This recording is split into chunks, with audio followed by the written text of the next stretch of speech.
காஞ்சிபுரம் வரதராஜ பெருமாள் கோவிலில் சுக்கிரவார புறப்பாடு நிகழ்ச்சி வெகு விமரிசையாக நடைபெற்றது.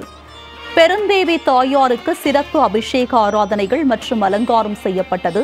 பின்னர் வைரம் வைடூரிய ஆபரணங்கள் அணிவிக்கப்பட்டு சிறப்பு அலங்காரத்தில் வரதராஜ பெருமாளுடன் நந்தவனத்தில் உலா வந்தார். இதில் ஏராளமான பொதுமக்கள் கலந்து கொண்டு சுவாமி தரிசனம் செய்தனர்.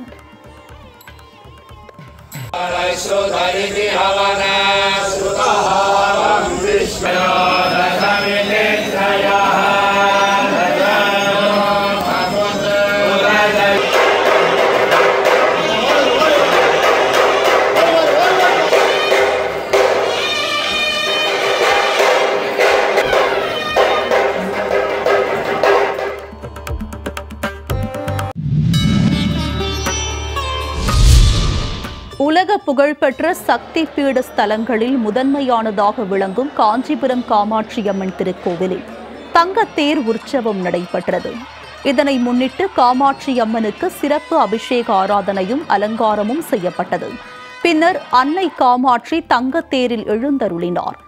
பக்தர்கள் பக்தி பரவசத்துடன் தங்கத்தேரை வடம் பிடித்து இழுத்தனர். திருக்கோவில் வளாகத்தை சுற்றி வந்த பக்தர்களுக்கு காட்சியளித்த அம்மனை ஏராளமானோர் தரிசனம் செய்தனர்.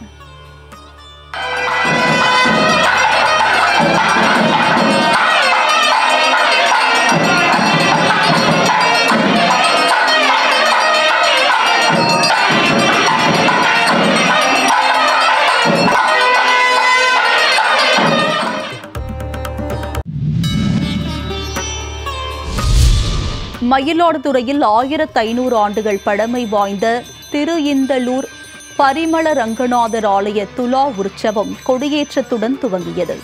இதனை முன்னிட்டு பெருமாள் சர்வ அலங்காரத்துடன் கொடிமரத்துக்கு எதிரே உள்ள 4 கால் மண்டபத்திற்கு எழுந்தருளினார்.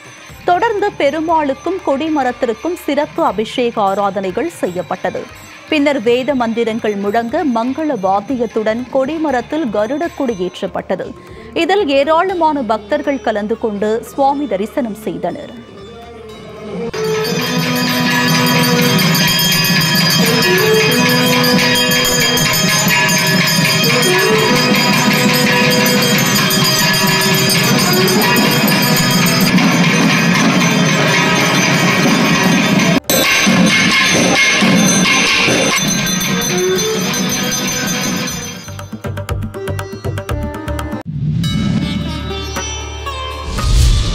தருமபுர ஆதீன மடாதிபதியின் மணிவிழாவை முன்னிட்டு யானைகள், குதிரைகள், ஒட்டகங்கள், பசு, காளை, கழுதை, ஆடு, நாய், சேவல் ஆகிய 9 வகையான விலங்குகளுக்கு கோப்பூஜை, கஜ பூஜை, அஸ்வ பூஜை, வடுக பூஜை உள்ளிட்ட பூஜைகள் நடைபெற்றன.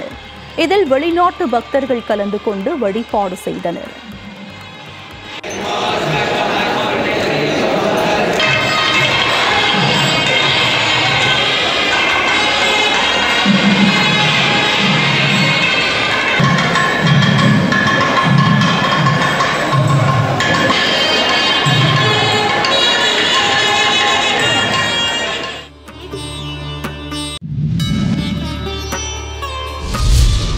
திண்டுக்கல் மாவட்டம் கொடைரோடு அருகே அம்மைய நாயக்கனூரில் அருள்பாலிக்கும் பழமைமிக்க சுயம்பு முத்துமாரியம்மன் கோவிலில் திருவிளக்கு பூஜை சிறப்பாக நடைபெற்றது.